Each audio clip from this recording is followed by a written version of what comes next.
before music, I was a film head. So like editing for me was like perfect. So I was like, I want to be a film editor. But my brain wasn't meshing to it very well. So I was like, I'm going to figure something else out. And that was music. It's easy for people to look at me and assume that maybe the music wouldn't be this well thought out because they have an image of what a producer looks like already. And it just doesn't look like me, potentially. Do you have a favorite movie? Ooh. I was supposed to ask you this.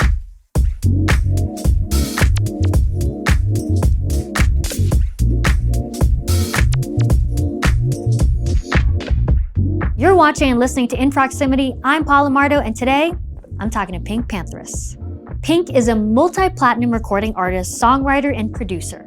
Stateside, featuring Zara Larsson, recently became her first #1 on the Billboard Global 200. The two-time Grammy nominee also received the BRIT Award for Producer of the Year, the youngest person and first woman to do so. But before she got her start in the music world, PinkPantheress was a film student in London, watching Alfred Hitchcock movies and editing films and videos, maybe some K-pop fan edits. But she's been making music and producing songs since high school. In 2021, she started releasing music anonymously on TikTok. Her drum and bass beats, soft melodic vocal, early 2000s references, and savvy use of social media made her music go viral and catapulted her into stardom. PinkPantheress has had an incredible year already with new music, I'm freezing outside, I feel my skin tight. her Coachella debut, a world tour, and an incredible moment when figure skater Alysa Liu performed to Stateside. My skin tight, my coat is inside, while I look up at you. I got to speak to Pink about her work and process, and specifically what a music producer does. A lot of folks who listen to this podcast are filmmakers, and music producing is so different from producing films or podcasts. But she and I both got to nerd out on editing in GarageBand and Pro Tools and Logic.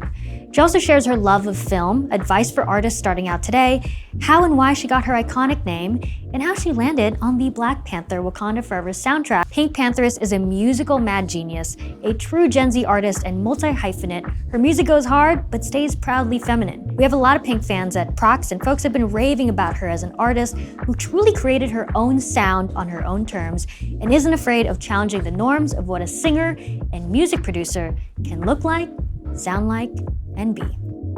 Here's PinkPantheress.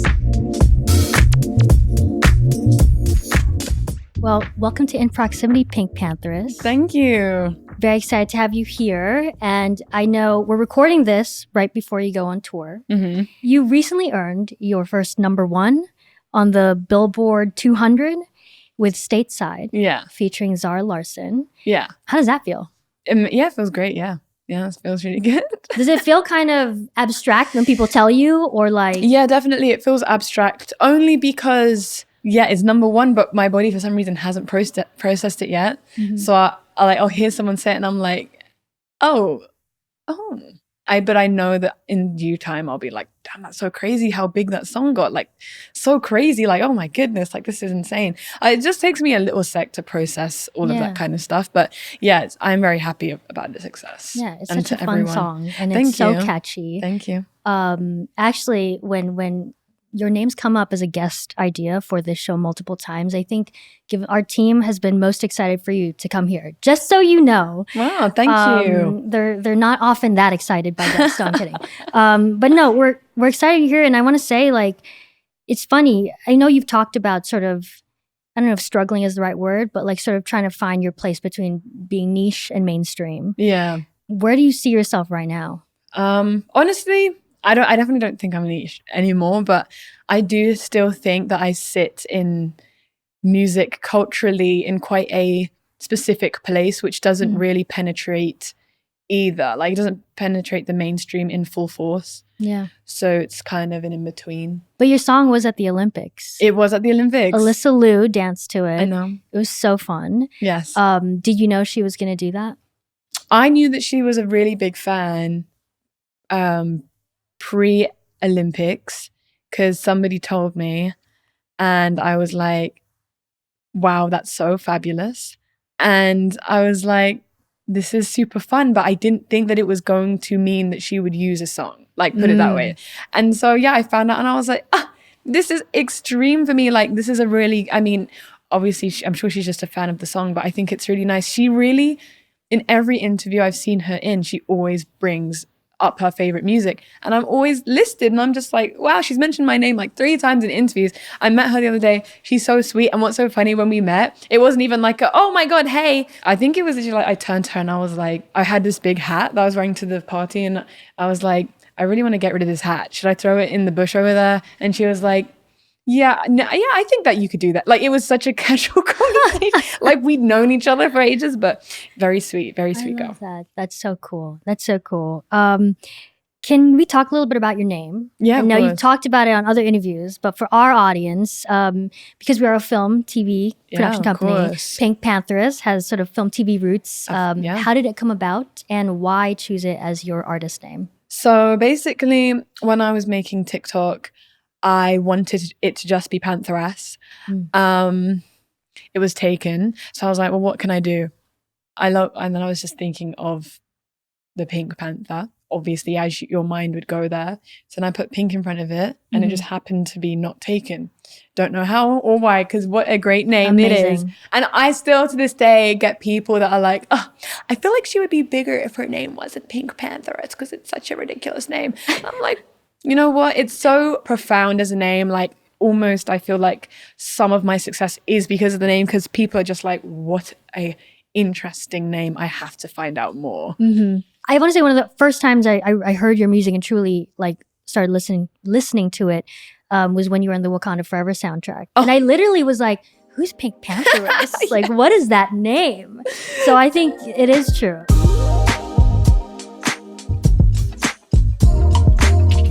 Let's talk about film. Because you have a film background. Can you talk about that a little bit? Yeah, of course. Like, so I before music, I was a film head. So like, you can be both. I am both. But before I discovered music, because I like to say I discovered music, I was a big film buff. So basically my dad raised me on like The Good, the Bad and the Ugly and like Alfred Hitchcock. I would watch these as a kid, a lot of Laurel and Hardy and like a lot of these older films. Classic. So and I got really, I'm a huge Hitchcock fan. So I decided that I wanted to go into film. I was like, oh, what path in film? Oh. And then I discovered editing, and I used to be when I started to get more into music, I started to make like edits online and stuff. And I discovered that editing was so fun. I was like, this is so fun. You're in control of everything, basically. Like, you can take things out. You can change the meaning of this piece of footage if you want. You can manipulate it. I was just such a big fan. I am a fan of, sounds so crazy, but I love controlling media, if that makes sense. Oh, that sounds insane. No, I hear it though, because this connects to your music producing. Yeah, exactly. I love manipulating source material, whatever it is. So basically, editing for me was like perfect. So I was like, I want to be a film editor. So I went to study film in high school, secondary school is what we call it. Secondary school, and then went to uni for film, UAL LCC. And then, I literally went to one Zoom. It was COVID, so Zoom session. And then I was like, everyone in this class knows more than me. I'm out. Oh, man. I hear that, though. I mean, to me, I got into film early on. And I remember my high school had, I immigrated here from the Philippines. Oh, okay, cool. At 15. I was born in LA, grew up in Malaysia, Philippines, and then moved to the Bay Area at 15. And I wanted to do film production. There was like a film production class, I think. But it was all a bunch of dudes. And they all just seemed to know how to make like skate videos or whatever. And I did not. I mean, I did like the family home video camera. So was it sort of something similar? Like you just felt like literally did more, knew more? It was you're right. There was a lot more. Well, there was a lot more boys. But also, so funny, the skate videos, that takes me back. Because yes, I do. Basically, for me, it was like, I was just looking in the class, and basically I'm somebody, I was explaining this to my friend who is a director in the UK. His name's Loza, and we went to school together. He now is like, in my opinion, like a really big spearhead in this like musical, like music video direction in the UK, which is very, everyone, if you want to check his stuff out, Loza. Basically, and I was talking to him yesterday, and I was saying how if I can't understand every aspect of what I'm doing, like for example with music, like I studied music theory, I've played piano my whole life, like I know I am a classical pianist, so I know how to play it. I understand notation. I understand all of this stuff with music, and I listen to enough music, I like to think, to get the full. Obviously, I'm not going to be like, I know everything about music, but I understand the general scope of what I'm trying to do. When it came to film, though, pretty much outside and other than film theory and editing, everything sounded so mumbo jumbo. Like I could not understand. Like I would meet. He's a director, so I was like talking to him about directing, and he was saying all these things. Like he had to go location scouting and find a DOP, and I just have never wrapped my head around. My brain it wasn't meshing to it very well. So I was like, I'm gonna figure something else out, and that was music. Then you start, but music producing to me, I'm like, that's a whole other language. Exactly. Like I don't even, I do edit audio because I'm a podcast producer, but what you do with beats and loops and I don't even know, you know what I mean? Like I can't understand that. Yeah, exactly. So you still learned something that was also, I think, quite technical. Yeah, 100%. I mean, I was using, that's the other thing actually, funnily enough. What do you use to edit audio? Pro Tools. But I started in GarageBand. I think you did too, we all did. Yes. It was on my laptop. I was like, I want to do this, but I don't have money for whatever. Let me just do GarageBand. I love Pro Tools. I think it's one of those things where I'll watch an engineer use it and I'll be like, this looks extremely, cohesive as a program. I just love simplicity though. And hence what I actually still use. I moved on to Logic though now. Cool. I love Logic. Yeah. That's my roots in my short-lived, but actually ever-going. In progress. You'll circle back. You're circling back now. And this is, and that's why, and this is a good start to be in such a, You're in proximity. Yeah, I'm in proximity. There you go. You go. Do you have a favorite movie? Ooh. I was supposed to ask you this. I love asking people questions. I do, but I hope I get a little self-conscious saying it because I feel like it's such a predictable answer, but I really love The Godfather. Oh, okay. Because I watched it when I was 11 years old. Yeah. For some reason, my dad was watching it. I was watching it, and like, yes, it's a gangster movie, but I really loved the family drama of it all. Yeah. It was just so beautiful. Understood. Violence aside. Yeah, of course. And I think at that point, my dad, he really exposed me to film. So like, I was watching everything from like Disney to like action films. Jackie Chan, Arnold Schwarzenegger, like that kind of stuff. I think Godfather was the first sort of like, this is a bit different. It's drama. And it kind of opened my eyes to film in a different way. Yeah, good for better or worse. Good selection. What is your favorite movie? You said Hitchcock or no? Actually, funnily enough, okay, boom. I have a rotation of answers because it does change depending on my mood. Actually, funnily enough, I want to add Sinners to the list. Not even just saying that because I'm here. But I will say my favorite is Vertigo by Hitchcock. Exactly. Yeah. Just because now we're speaking about him and I'm like, wait, yeah, I have to. Or I love Fantastic Mr. Fox by Wes Anderson. Oh, really? I love this range. This is range. That film is so good. Yeah. Incredible movie. I love that. So you said Sinners is your kind of current favorite? Or is there another? Like new favorite, like in 10 years, if you asked me the same question, I'd say Sinners. Okay. I just needed to let it age for a little bit. Yeah, I hear that. We'll have you back in 10 years. Yeah, please. Well, I want to ask you about another proximity, in proximity project. Earlier I said I really learned about your music through Wakanda Forever. Oh, yeah. You did a song with CK and worked with Ludwig Göransson as well, composer of the film and producer of the soundtrack. Yeah. Can you talk about how that collaboration went down? Because it was with so Ludwig cool. or with CK? Both. So yeah, I got called into a studio at Abbey Road in London, and they asked, literally I went in. I wasn't even sure if I knew what it was for, but they were like, we have this song. Do you want to hear it? I was like, yeah, let's go. Showed me the song and I was like, I love. And who's this? CK or CK? So CK is like an Afrobeats artist, and he made Love, and I don't want to pronounce this wrong, but I'm going to Nwatiti, which is when I goes anyway.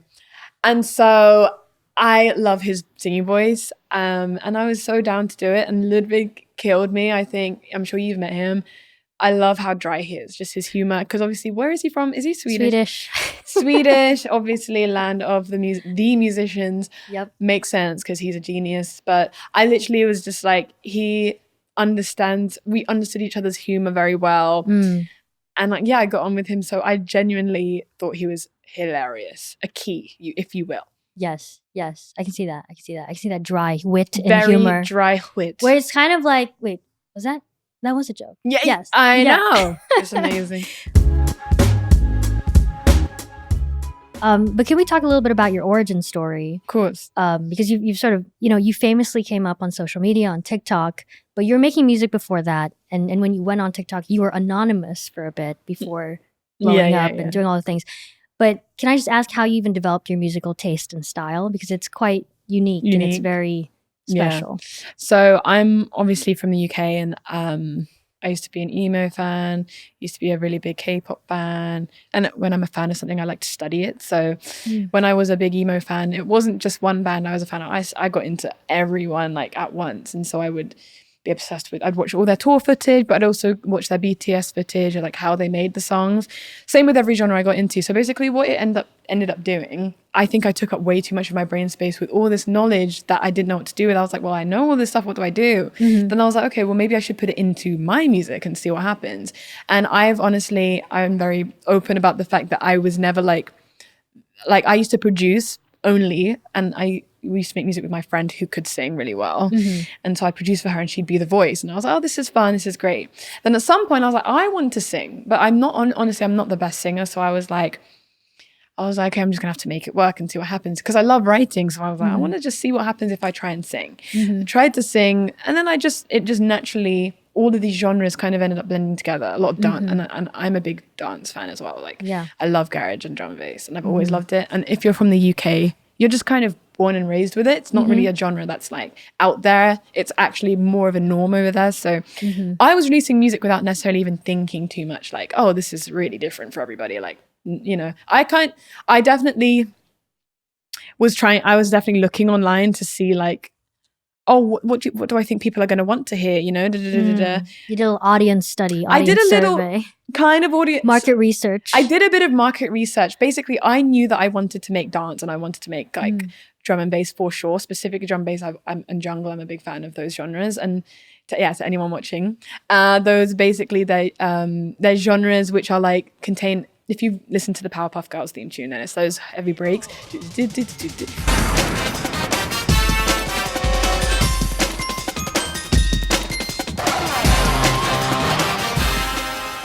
And that's the main element of drum and bass, or drum and bass. That's why that's your icon? No, it's not actually. I don't know why that's my icon. Isn't that funny?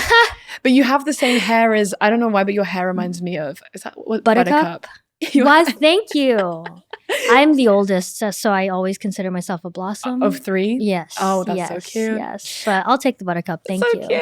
So cute. So market research. I just do market research, and I was like, oh, let me have a go at posting and see what people think. And people were really receptive to, the genre that I was making. I was like, well, I'm going to keep leaning into this because why not? I love it. And people like it. So yeah.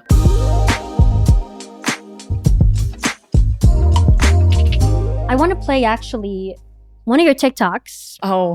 We're going to cut to TikTok right now. Everyone's being so cute about my production, so I'm going to show you how I made my song tonight. Off of Yeah. The first thing I start off with is figuring out the chords like this. As you can see, I put them in manually, like that.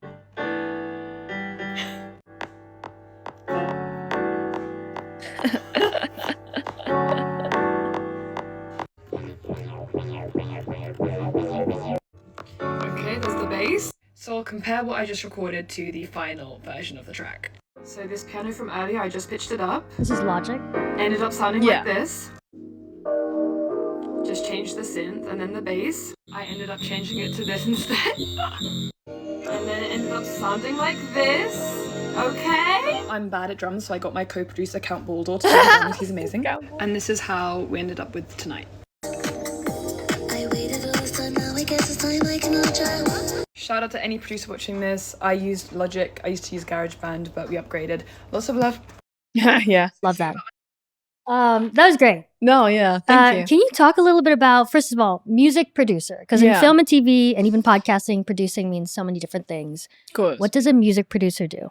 So a music producer essentially is the creator, the person that creates the beat or the background music or arranges the song for you. Basically anything that involves the arrangement and development of a track. And so you showed a little bit of your process on TikTok. Can you share, I don't know, because I've seen people want to know more about how you do this. Oh yeah, of course. What are things you would want to maybe advice or just like technique or like things that you like to have when you make a song? Yeah. When I first started, I had a lot of songs that I really wanted to sample or manipulate, speed up, slow it down. That is a form of production, it's sampling, but it's quite low in terms for what I was doing. I was being quite low lift with it. So I would take a track, I would find a track and I would basically take it and then speed it up, slow it down. And then I'd add things to an already existing bit of audio. And I would use Logic, or I would use GarageBand for that. So I would just rip the audio and then cut it up and then add all this stuff to it. And I would add drum loops, or I would, and this was what it was at the beginning. As time went on, I started to gain a bit more confidence in what I could do. And I also started to collaborate with other people. So some songs that I have I've always worked with Scheller, Mura, Masa. These are producers from the UK. So they have a strong understanding of what my sound is. Some of my songs are songs produced by these producers, which I would then listen to and take, and then I would add my own production on top, or I would manipulate the audio again and then write over that. Then some songs are the reverse, where I'd make basically the whole beat, and then I get a producer to come in and like kind of like add things they think they hear. And then some songs are just me. So it's like a mix of the three. Mura Masa made my biggest song, so he produced Boy's Liar. He produced Just For Me. Scheller did Stateside. And Stateside, the Stateside remix, he made the remix. The Dare and Me made the original. So it's a really long, like, I could go on for ages about it. But yeah, so it's really, the thing about me is like, I have a set few producers that I work with. I only work with about 3 in rotation. I don't really stray outside of my 3. Some people only work with one producer. Like some artists I know only work with one. And then some artists work with everyone. Like just different songs have different producers. And I think all methods work.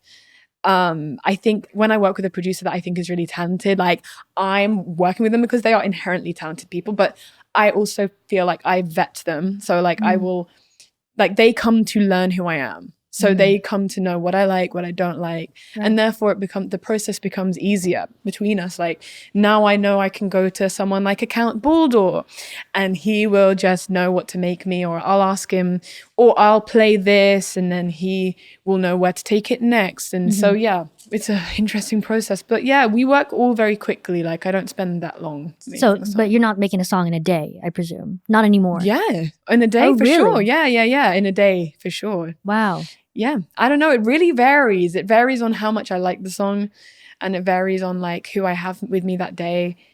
If I'm working by myself though, yeah, it will take a day, less than a few hours. That's incredible. No, that's awesome. And then you can make a TikTok video at the end showing the process. Yeah. I need to do the BTS. More. Yeah, you should. Have you ever tried music production? Me? Great question.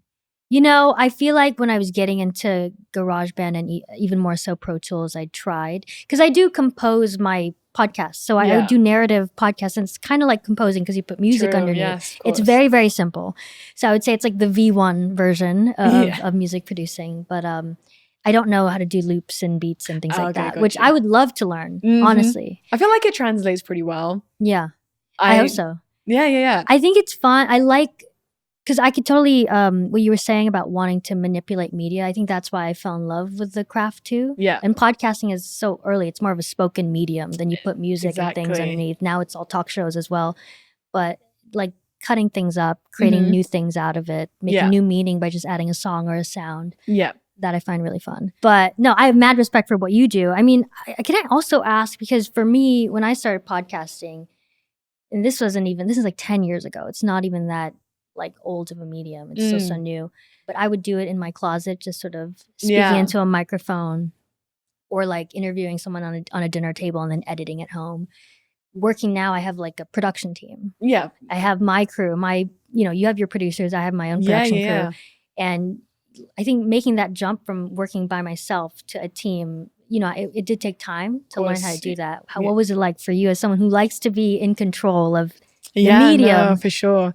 Well, my first project was half the songs were done just by me, by myself in my room, same as you. I had the like tiny microphone, computer, just like wrote them all, produced them all, half of them. And then the other half were made by like a few producers. I'll try and name all of them. I'm scared I'm going to miss some names, but oh my goodness, hope no one's offended.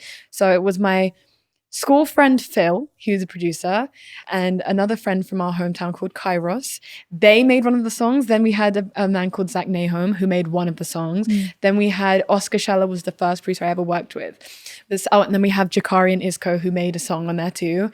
And these are all producers and they're great and talented. So please, if anyone hears a name they recognize or want to look into it more, shout out. Shout out. And also what's really fun I find nowadays is looking at Spotify credits. I love it's so fun. I'm like, who did program this actually? Anyway, we put credits on our podcast as well, which is important, which is great, very important. But so making that jump from working by yourself and Masa was on that project too. Making that jump, so the first session I did was with Oscar Scheller. I remember my manager at the time was like, "Oh, I want to set you up to do a session." I was like, "What is a session? Like, what? I did all this myself. You want me to do a session now?" Like, I was not offended, but I was like, like, I don't want to break this cycle that I'm in of like making music my way. And I was all worried and like, I'm gonna hate it. I didn't know what a session was. I just had no idea. So I was like, okay, like I'll do it. What is a session? So a session, typically, unless you're a producer artist or a artist that is very involved in the production end of things, you would, if you're just a vocalist or something or like a performer artist, you would just make the songs with a producer. Like that's how it usually works. You're a really talented singer, but maybe you don't know how to make music yourself. So you are a talented vocalist who goes and meets up with a producer that's really good at playing keys or something. So that's how it typically works. I obviously am the opposite. So I'm a producer first and then vocalist last, like second, whatever. So for me, it was like, well, what is this for? So I went into the session, met him. He's the nicest person ever. He's a very warm, everyone loves Oscar because he's very just like warm and kind. So already I was like, oh, okay, this is chill, this is nice. And then we ended up making Notice I Cried, or I forget which one was first, but they're both my favorite songs, like in my top 5 of my favorite songs.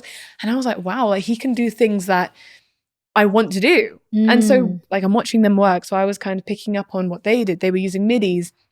I'd never used a MIDI controller in my life like that. So a MIDI controller is like a mini piano, which you can input notes in. I, before then, was just using my keyboard on my laptop. And I thought that was the only way to do it. Then I watched them do it and I was like, I can just buy a keyboard and do it myself. Amazing. So yeah, I was just watching and learning. And yeah, it was incredible. But yeah, it was very hard for me to like I was like, I just wanted to do everything myself. But after I collaborated for the first time with Oscar, I was like, yeah, this has to be the norm. It has to be. I mean, there's a reason. It makes your life easier. Yeah. And also it's like he's giving me, I wouldn't have these songs without these people. So that's so cool. Can we talk a little bit about your music, performance, singing? Yeah. You just called yourself, do you say vocalist second? How did you... Because you also have a really, I think, just really beautiful, special voice that paired with the beats, it just makes for a really, like, just different sound. Is that something you practice a lot and rehearse, or does it come natural? Or how did you find your voice? So I've always tried to sing in a British accent because somebody made it very aware to me when I was really young that every British artist sang with an American accent. So I made which is kind of true. Sometimes I'm like, oh, is this person American? And then it's like, oh, they're British. I'm like, oh, wait, but they have such an American twang. And I became so conscious of it with myself. I was like, no, I can't sing with American. I just can't. I don't want people to I don't want that to be misconstrued. So I was like, let me sing with a British accent. And I think I was always such a big fan of very British artists. So like I love Lily Allen, always loved Lily Allen, and then Kate Nash, Imogen Heap. It's like all these, and MIA. So all of these women basically have these very like British sounding voices. Like that's, in my opinion, like when I hear them, I'm like, this is so distinct.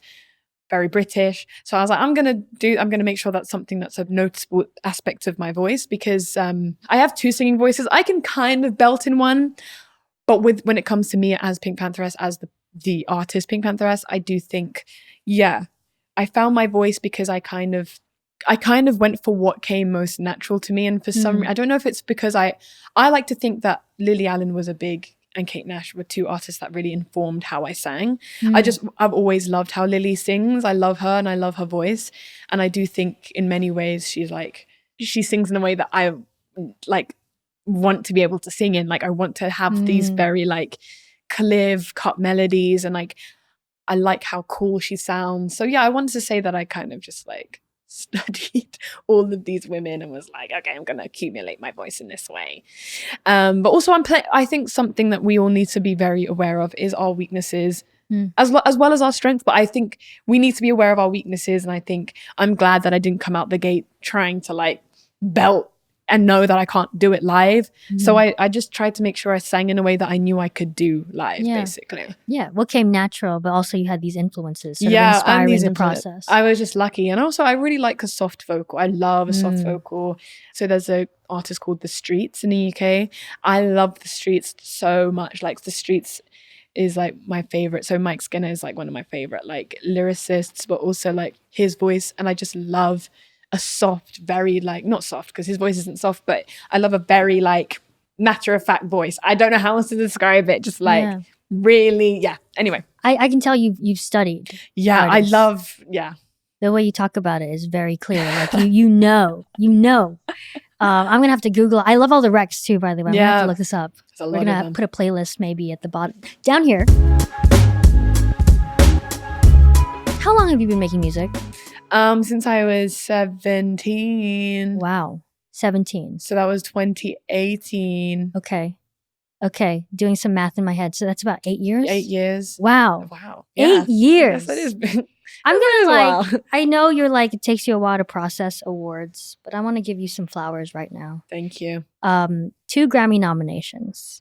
BRIT Award for Producer of the Year this year. And you are not only the youngest person to receive this award, you're the first and only woman. I know. Crazy. About time. You're also Producer of the Year at the 2024 Billboard Women in Music Awards. Yeah. Like I said earlier, you had the #1 song right now on Billboard 200 with Stateside. Your song is at the Olympics. I mean, I could go on. How does it feel to have reached this, I guess, level in your career after 8 years of making music? I just have to thank my lucky stars every day that I think there's 2 directions with me it could have gone. And I think because I started on TikTok, there was often early in my career, it definitely had the potential to go down this very like shallow route of like, oh, well, she's a TikTok artist. And it did for a little sec go down that route. Like, oh, she like makes like little ringtone music and like she, you know, what does she really bring to culture? And it was going down that route for like maybe a little second. And then I remember 2023 or something and Boys Lie had come out. And I think people at that point then, and then my album Heaven Knows came out. I think people then, it's kind of, there was a shift in narrative where people now were kind of understanding me more and what I was doing. Because I think a lot of my favorite artists are artists that I feel like I'm following the blueprint of. So I'm a big fan of Kalala. I'm a big fan of, as I said, MIA, who's also self-produced. I love Tinashe. I love Rochelle Jordan. I love electronic music. I love Santi Gold. I love alternative music done by women. I love it. So I especially like electro pop, whatever. I love it all. So basically all that to say, I'm following that blueprint. I'm following in the footsteps of these women in musically and like they're my biggest influences. So, but I feel like for me, because I started on like online in this very like all of my songs going viral, I do feel like it's entered into this kind of mainstream now adjacent kind of field, which is an interesting place to be in because I feel like a lot of people haven't necessarily seen this blueprint kind of made, you know, I obviously have FK Twigs who is in a similar pocket of like electro alternative pop and obviously she, you know, she's obviously doing amazing, like just sold out MSG, love that. Wow. So yeah, so I think now people are being more receptive to seeing this kind of representation in this field of music. Yeah. But I don't necessarily think that it's been I don't think the blueprint has necessarily been set in such a mainstream way, because I just don't think that the space hasn't been really allowed for it. So I think now me going down this road, all I've ever wanted was to be respected as a musician. That's all, because it's so easy for a woman my age, so easy for people to be like, well, what does she really do? What's her and I've had people be like, well, what is she talented at? Because she can't sing, can't dance, so what does she do? So I think the recognition for being a producer it's been crazy. And I'm like, wow, thank God it's gone down this route and not down this easily dismissed route of, oh, she's just this girl like doing this type of music. Like, why should I even bother? Just a TikTok person. Yeah, or whatever TikTok person. is. And I promise you, as soon as Boys Liar happened, there was that shift, and I was so thankful. As soon as Heaven Knows came out, because all I've ever wanted to have been was following the footsteps of the women that encouraged me to make, this kind of lane of music. And be revered as like a tastemaker. I've always wanted to be a tastemaker. Always, always, always. That's always been my dream, is to be really well respected in music. So I'm really happy that it's entered that. Why tastemaker? Why respect? Because I just think it's easy. I think what people do so much, as we all do, is they see an image and they see maybe me dressed in this way or whatever, styled this way, and they think like, I'm going to safely assume that she does music in this way, or I'm going to safely assume that she, I think people make assumptions based off how we all look, which is, like you get labeled a certain way, or 100% labeled, or like a lot of people will think that I make like, I don't know, like teeny bop, like bubblegum pop, because, I present as this almost like, like when I see people talk about my first project now, they're like, wow, like she used to actually make quite like left field music, like this is like quite, these are heavy breaks, or these are quite like, you know what I mean? So I think it's easy for people to look at me and assume that maybe the music wouldn't be this well thought out, because they have an image of what a producer looks like already, and it just doesn't look like me potentially. So I like when people then listen to my music and are like, oh wait, this is well informed, or oh wait, like this has had a lot of thought put into it, and you're like, duh, of course. Yeah, because to me it's what like I've been doing this whole natural. time. To me it's like, well, I know I can do it. I have this thing in my head. I have no desire to convince people of anything. Like I'm not like, even though I make tutorials, I'm only doing that to inform people that are interested, but I don't have this thing on my shoulder that's like, I must prove everyone wrong. Yeah. So I like when people discover it for themselves and are surprised and they're like, oh, this is fun, this is great. Does it annoy me that people have assumptions which are then wrong? Yeah. But at the end of the day, when I get an award for my production, or when I get this accolade that points to the fact that I did do this, a lot of this myself, or like, it makes me happy, because, and also a lot of people don't know, as you said earlier, a lot of people don't think about production. They're like, well, what even is a producer in the first place? Yeah. It's fun, it's nice, it's great. It's good for representation.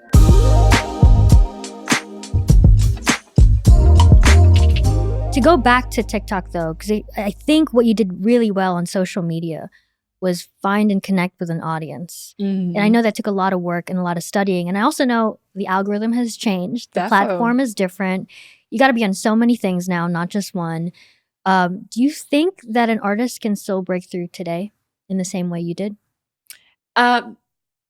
Yes, but not with as much ease. Like I always attribute a lot of my early success as definitely a lot of me, and like I'm very persistent with success. If I want something, I'm like, if I want something or I want to achieve something and this road is closed, I will find a path which might take longer but windier, but I will get to my destination. And so I think it's a mix of this, my like head and like what I did and like whatever, the studying or whatever, but I also think a bit like there is there is luck, definitely. There is luck. And I think I caught... And talent. I don't know, thank you.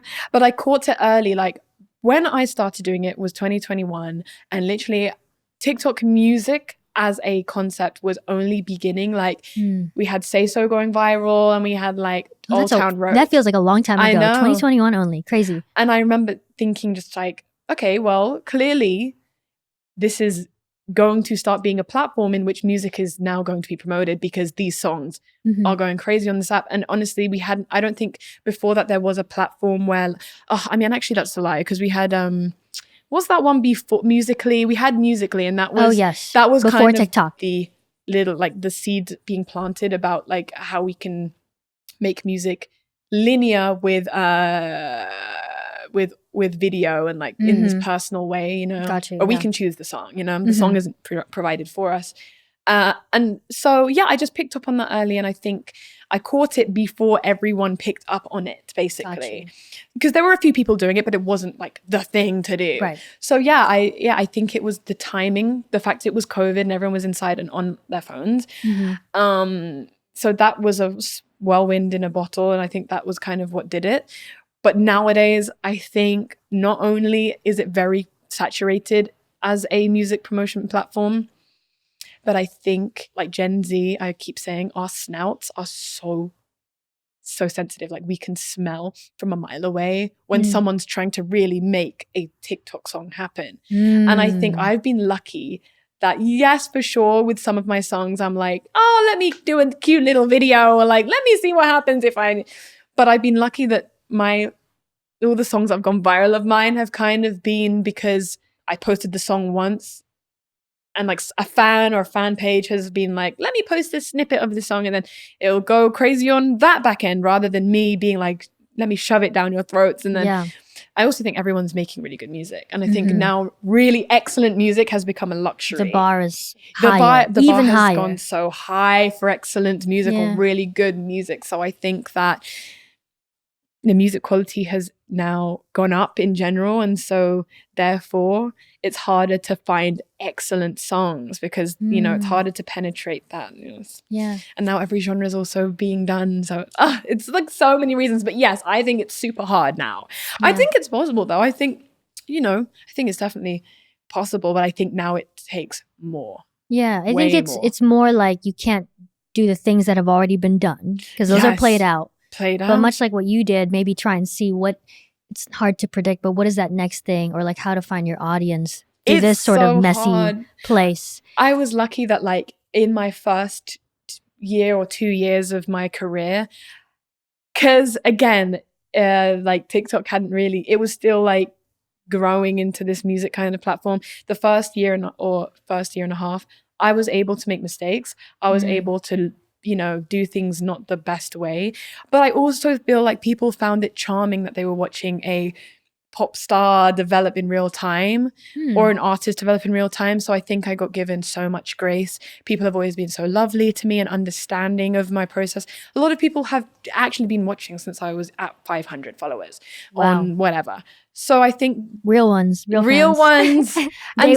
I've been really lucky, but it's very hard these days. I don't know what I would even do. I guess if there are future Pinks out there watching, listening, taking notes, they're like, okay, I can't do the same thing she did. What advice will you give them? So when I ask a musician, like, what's your goal? What's your end goal here? And they say, music is my passion, I'm like, okay, create whatever music you want. And like, if it sticks, it sticks. And, hopefully it works out. Like that's, because why would I would never tell anyone that wants to make music that is birthed from their soul to do anything for engagement purposes. If they, why would you tell someone to change their art? If I ask someone, they go, I want to be famous, then I'm like, oh, okay, you're going to have to study this then. Like it's if you want to be famous through music, then it is a business. It's a form of business, and you have to study it like a business. Like, because when someone starts a business, they want to promote their product, and your product is music. So you need to promote it like a product. I think that if you want to be famous through music, which is some people's goals, again, there's a difference. Some people only want to make music and have fun with it, and that's beautiful. Some people want both, and some people want to just be famous through music. So I think figure out what your desire is first. Go in with that.